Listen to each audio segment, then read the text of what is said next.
Hey everyone, it's Clover32 Special. Welcome back to the channel. I apologize for a couple things straight off. I know my bench is a mess, and the camera work isn't going to be the most fantastic.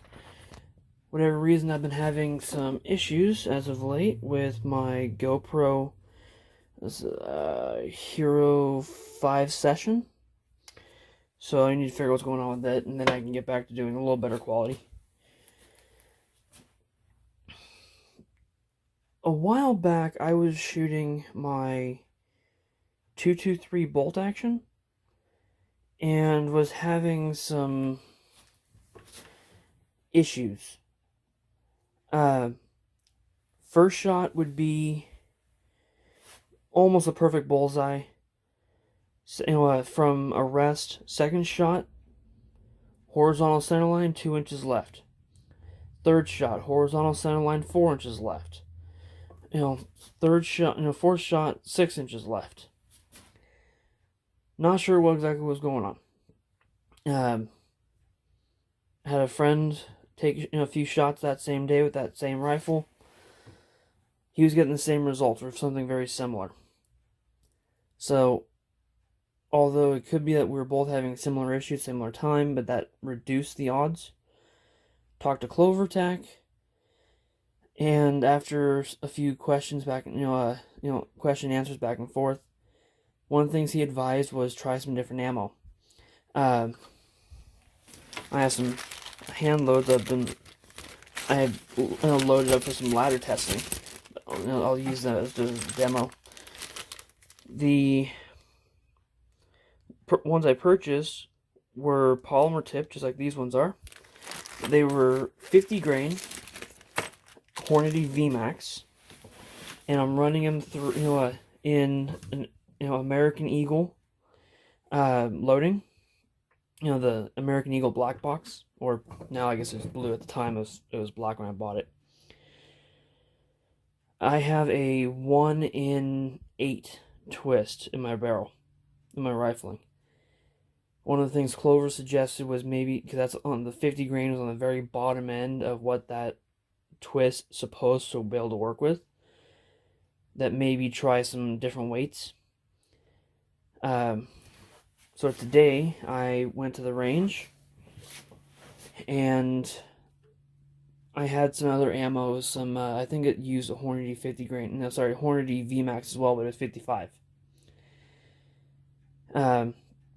Shot, and I was shooting about a 1-inch 5-shot group between slowing down, being methodical, and then a change in ammo.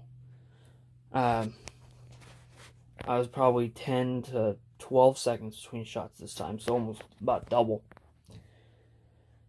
And my groups actually started getting an actual group. So I think between slowing down and changing ammo may have been it. So thank you, Clovertac. Speaking of the ammo, the rounds you see in front of me, they are 60 grain Hornady VMAX. When I'm out of these, I think I'm going to try a different brand of slug, see how that works. Probably stick for around that 60, 65 grain mark, somewhere in there. I'm not trying to shoot these for competition. I'm not trying to shoot these for, deer, like some people might use their 223s for. This is a target round, but when it hits something in the back, when it hits the backstop, I want it to splatter as much as possible. So that way, if there's rock in the hillside that's in the background, I don't reduce the chance of ricochet. Mind you, I said reduce, because just because these are polymer tipped does not mean it's going to 100% solve that. So yeah, I did some ladder testing based on my Lyman book, and I was using my RCBS press, which if you've watched my videos, you've seen all that before. So it seemed like maybe I was running too light of a slug before.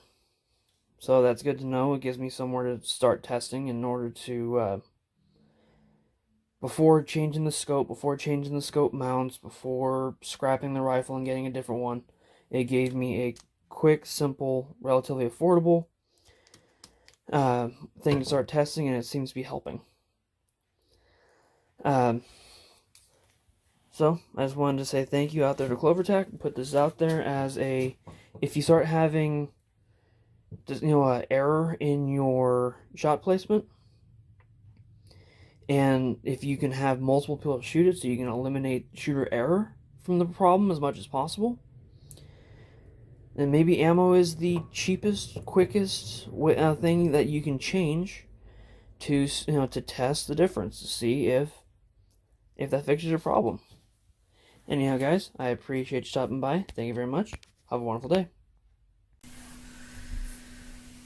I'd like to thank everyone for stopping by the channel. If you want to see more of my content, I encourage you to check out my website, calaveras32special.com. Links below in the description. I also encourage you to check out gunchannels.com. Online, two-way community, set up and operated about 5 years ago at this point, by G-Webs, or Mr. Gun Websites.